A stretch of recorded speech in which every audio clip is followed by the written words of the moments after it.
En esta conferencia seguiremos contestando las preguntas, unas cuantas, me parece que 11. ¿Cuáles preguntas nos quedan pendientes, hermano? Nos quedan 4 preguntas. 4 más. Vamos a ir de paso a la primera de ellas. ¿Por qué en muchas iglesias hay tantas divisiones? ¿Por qué los varones se sientan en un lado y las damas en otro lado? Esto no aparece en la Biblia. Lee la pregunta. Así leen estas 2 preguntas. ¿Por qué hay tantas divisiones en las iglesias? ¿Las iglesias? Ahí está la clave. Pues la Biblia habla de una iglesia. ¿De una? ¿Dónde? La Biblia abierta, tenemos que decir dónde. Sí, correcto. ¿Verdad? Sí, en Mateo, el capítulo 16, versículo 17, Cristo profetiza su reino. Luego en Hechos, este reino queda instituido el día de Pentecostés, y vuelve el Espíritu y habla de que se añadieron a la iglesia como 3,000 personas. Y en todo momento la Biblia nos habla de la iglesia, que Cristo edificó su iglesia, que Cristo viene a buscar su iglesia, un solo cuerpo. En Mateo, el texto citado en el 16-18 dice: Cristo edificaré mi iglesia. Mi iglesia. La iglesia verdadera del Señor no está dividida, ni tampoco apoya las divisiones, lo que se llama a veces sectarismo o denominacionalismo. La iglesia bíblica siempre apoya la unidad. Dice en Efesios el capítulo 4, lo tiene hermano, Efesios el capítulo 4. Vamos a ver el consejo del apóstol Pablo, desde luego inspirado por el Espíritu. Dice: yo pues preso en el Señor, os ruego que andéis como es digno de la vocación con que fuisteis llamados, con toda humildad y mansedumbre, soportándoos con paciencia los unos a los otros en amor, solícitos en guardar la unidad del Espíritu en el vínculo de la paz. Muy interesante este pasaje. En verdad, amados, la pregunta tiene que ver con un tema tan amplio que tendremos que tomar mucho tiempo, dar unas cuantas conferencias para explicar el porqué de tantas divisiones en las iglesias. Sí podemos señalar que una razón fundamental tiene que ver con el libro de Gálatas y la enseñanza del libro de Gálatas sobre otros evangelios diferentes. Y también tiene que ver con el asunto de los 2 testamentos, ¿no le parece, hermano? Es correcto. Mencionamos en otras conferencias que mientras no se entienda la diferencia que hay entre ambos testamentos, va a seguir surgiendo la división. Más sin embargo, la división es algo profético. La división viene como fruto de la apostasía. La apostasía es la separación del hombre de las enseñanzas bíblicas, de la verdad de Dios. Cuando el hombre se separa de la verdad, cuando el hombre se separa de la Biblia, se convierte en apóstata. Y el fruto es la apostasía. La apostasía va a traer como fruto la división. Es una cadena, es una reacción en cadena, si pudiéramos así decir, que surge desde el momento en que el hombre no entiende la palabra de Dios. Debemos de anotar en esta pregunta que Cristo no apoya la división. Jamás. En Juan, Cristo ora por la unidad de la iglesia, por la unidad de los apóstoles, por la unidad de los creyentes, no en aquel tiempo, sino la unidad de los creyentes hoy en día. Me surge una pregunta: si todos creemos en el mismo Dios, si todos tenemos el mismo Nuevo Testamento, ¿por qué hay tanta división? Y no es que estemos contestando la pregunta con otra pregunta, pero es más bien para que esto nos sirva de razonamiento, ¿verdad? Si todos los abogados leen el mismo código de ley, pues deben de practicar la misma ley, ¿cierto? Cierto que sí. Por lo tanto, si todos los cristianos leemos la misma Biblia, todos debemos de estar unidos por las mismas enseñanzas.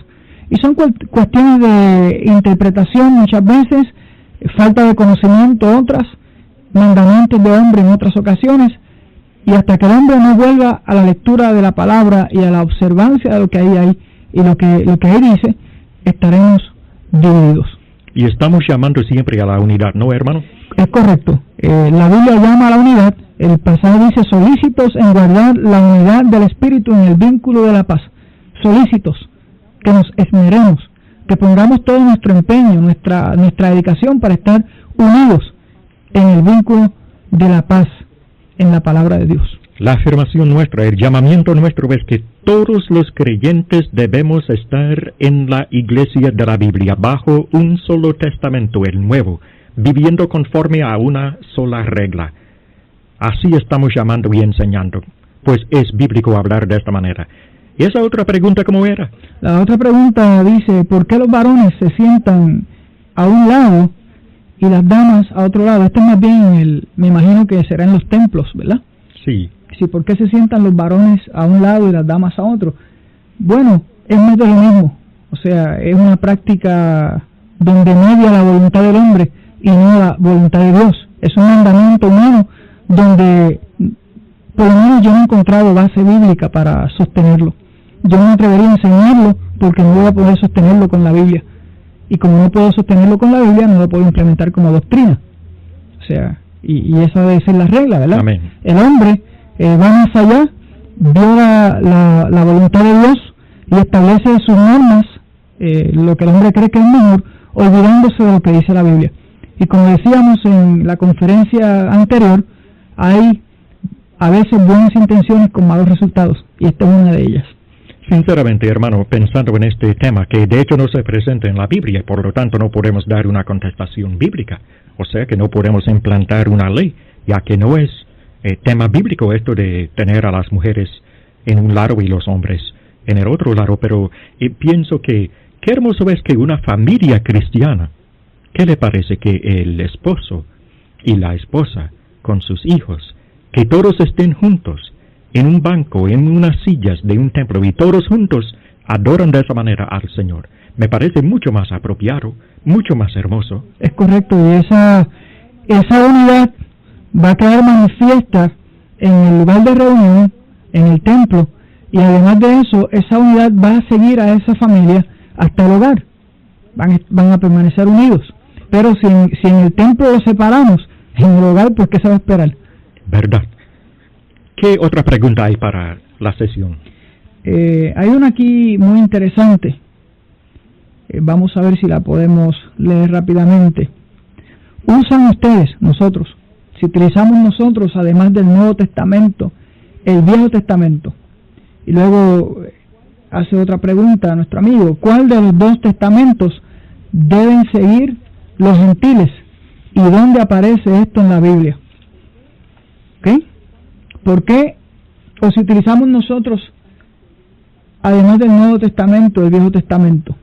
Bueno, aunque conocemos la diferencia que hay entre ambos testamentos, aunque sabemos por la Biblia que el Antiguo Testamento fue abolido, en ningún momento vamos a mirar al Antiguo Testamento como algo para desecharse o despreciarse, ya que en el Nuevo Testamento hay muchas enseñanzas bonitas y hermosas que nos pueden ayudar en nuestra vida espiritual.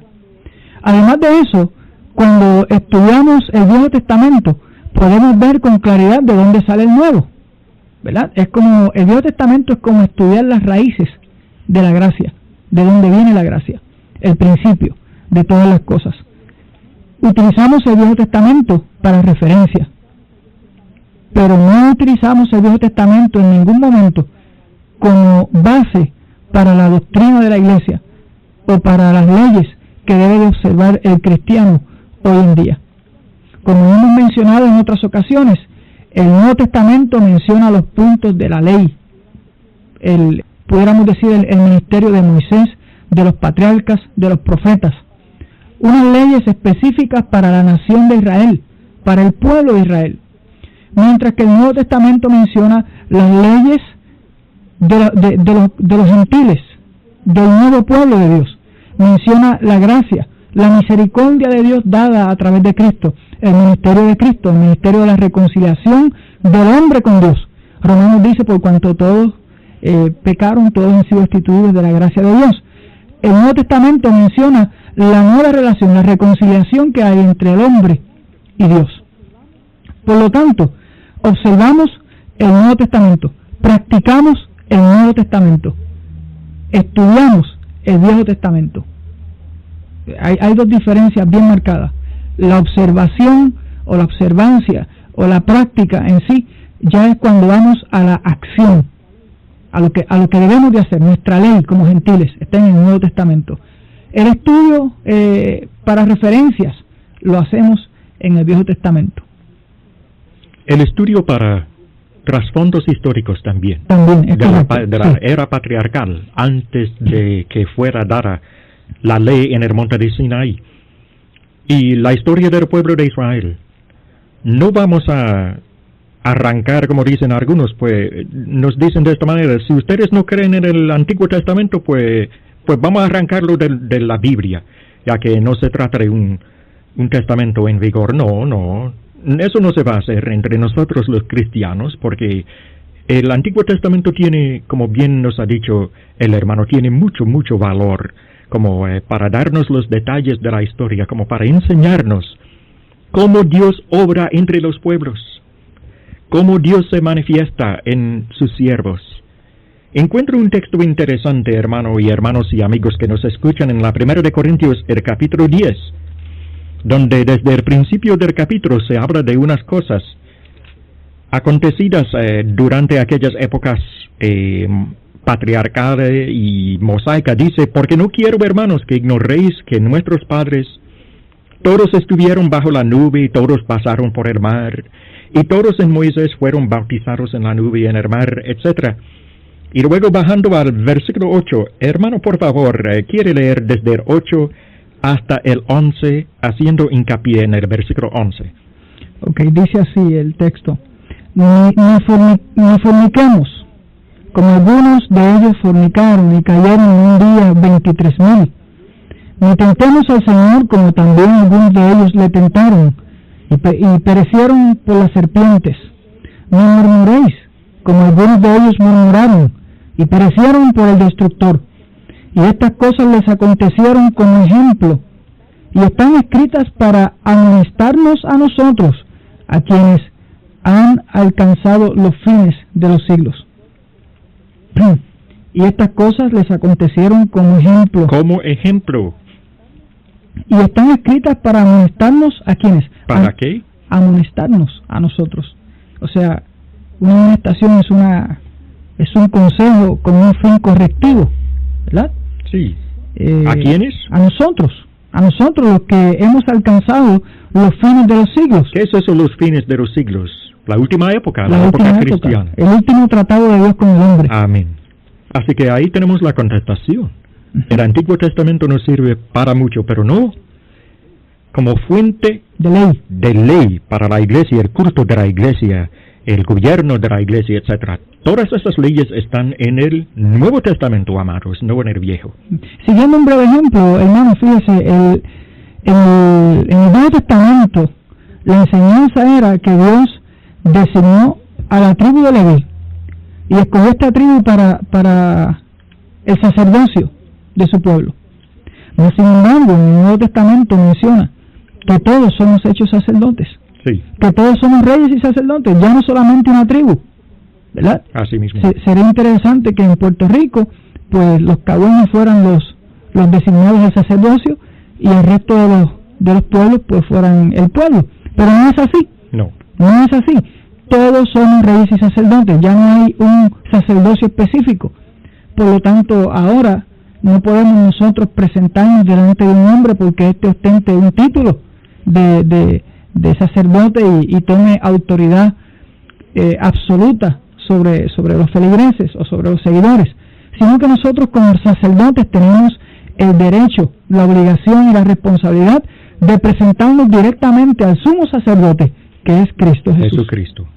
Muy bien. Esas son, ¿verdad?, comparaciones que pudiéramos mencionar, que establecen diferencias entre el antiguo pacto y el nuevo pacto. Y es por esa razón que nos sometemos al nuevo mandamiento como nuestra regla de fe. Continúa la pregunta, dice: ¿cuál de los dos testamentos deben seguir los gentiles y dónde aparece en la Biblia? Bueno, los gentiles, ¿quiénes son los gentiles? Los gentiles somos nosotros, porque no somos judíos, no somos israelitas, ¿verdad? Por aquel que no sea judío, exacto, según la carne. Según la carne, todo aquel que no pertenezca al pueblo de Israel, que no sea judío, es gentil. Por lo tanto, nosotros somos los gentiles. Ahora, la pregunta es: ¿Cuál de los dos mandamientos debemos de guardar? Me parece que en Efesios hay un pasaje sobre este argumento. Voy a pedir a nuestro hermano que dé lectura a este pasaje. Efesios el capítulo 2, en el 11, encontramos un texto muy acertado sobre el tema de la pregunta que acaba de leer el hermano. Comenzando en el 11, donde escribe Pablo: por tanto, acordaos de que en otro tiempo vosotros, los gentiles. Es interesante que Pablo usa esa misma frase. Se refiere, sí, a los gentiles. Exacto. Y dice: en cuanto a la carne, erais llamados en incircuncisión. La circuncisión era una marca en la carne para los descendientes de Abraham. Ahí caen también todos los de Israel. Pero los gentiles no tenían que llevar esa marca en la carne. Bueno, solamente los gentiles que querían entrar al pueblo. Oh, sí, eso sí, que tenían que circuncidarse, ¿verdad? Bien. Erais llamados en circuncisión por la llamada circuncisión hecha con mano en la carne. En aquel tiempo estabais sin Cristo, alejados de la ciudadanía de Israel. No tenían nada que ver con el pueblo de Israel. De hecho, el Antiguo Testamento sirvió para separar al pueblo de Moisés, el pueblo de Israel, de los demás pueblos. Fue uno de los propósitos, de hecho, del Antiguo Testamento, separar a aquel pueblo y mantenerlo separado, pues Dios tenía un propósito muy particular para llevar a cabo mediante ese pueblo. ¿Y cuál fue ese propósito? Que el Cristo naciera, que viniera al mundo. Exacto. Por medio de ese pueblo. Tenía otros, pero tenía ese también, ese propósito especial en el pueblo de Israel. Alejaros de la ciudadanía de Israel. En una de las conferencias anteriores dijimos que los gentiles no recibieron el Antiguo Testamento, y es cierto, solo el pueblo de Israel, Deuteronomio el capítulo 5 y otros pasajes, recibió aquel pacto, y por lo tanto dice la última parte del 12, ajenos a los pactos de la promesa. Pactos de la promesa, el pacto hecho con Abraham, el pacto hecho con Isaac, el mismo hecho con Jacob, y luego con los demás descendientes, y los que componían el pueblo de Israel. Pero los gentiles estaban ajenos a aquellos pactos. Por lo tanto, no estaban bajo el Antiguo Testamento y los pactos de la promesa. Y estaban en la condición de estar sin ¿qué? Sin esperanza. Sin esperanza. Y sin Dios en el mundo. Bueno, bien pudiéramos abundar mucho más en este texto, que quiere decir sin esperanza, si todos los gentiles estaban sin esperanza. Y hay algunas evidencias de que Dios seguía manifestándose entre los gentiles aún durante el tiempo de la era mosaica, que comenzó aproximadamente 1500 años antes de Cristo y duró hasta la cruz. Pero no es el propósito nuestro entrar en esos detalles en el momento. Ahora el 13 dice, hermano, y que siga por favor leyendo. Pero ahora en Cristo Jesús, vosotros que en otro tiempo estabais lejos, habéis sido hechos cercanos por la sangre de Cristo.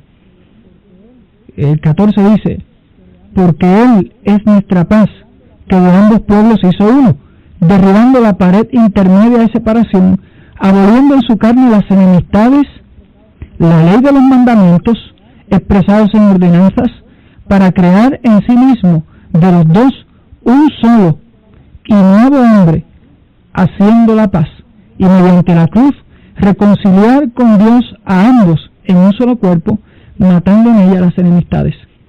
¿Cómo se acercan los gentiles a Dios según el 13? Por Jesucristo. Esto es glorioso. Exacto. De verdad, este es un tema muy grande para nosotros los gentiles, que por medio de Cristo podemos ahora acercarnos al Señor. ¿Ahora qué? ¿Ahora cuándo? En la época cristiana. Antes no era así, antes de la muerte de Cristo, pero ahora sí, en Cristo, vosotros los gentiles, que en otro tiempo, ¿qué otro tiempo? En el pasado, en la ley mosaica, precisamente la época mosaica, estabais lejos, pero ahora habéis sido hechos cercanos por medio de la sangre de Cristo. Preciosa enseñanza de la Biblia, porque Él, Cristo, es nuestra ¿qué? Nuestra paz. Que de ambos pueblos, ¿cuáles? El pueblo judío y el pueblo gentil. ¿Hizo cuántos? Uno. No muchos, sino uno. Derribando la pared intermedia de separación. Algo derribado. ¿Qué fue? La ley. La ley, la pared intermedia de separación. Ahí está. El Antiguo Testamento, pues de eso se trata. Era como una pared entre los gentiles y los judíos. De hecho, provocó grandes enemistades entre aquellos dos pueblos. Y siempre era causa de tremendos conflictos entre los dos pueblos. La ley, pues el pueblo judío insistía siempre en guardar los sábados y etcétera, etcétera, pero el pueblo gentil no estaba bajo ese régimen del viejo pacto. Derribando la pared intermedia de separación. Y luego ver 15. Dice, aboliendo en su carne las enemistades, la ley de los mandamientos expresados en ordenanzas. O sea, se refiere aquí a las tablas de la ley, a todos aquellos ritos, ceremonias y fiestas que se le había dado al pueblo como ley.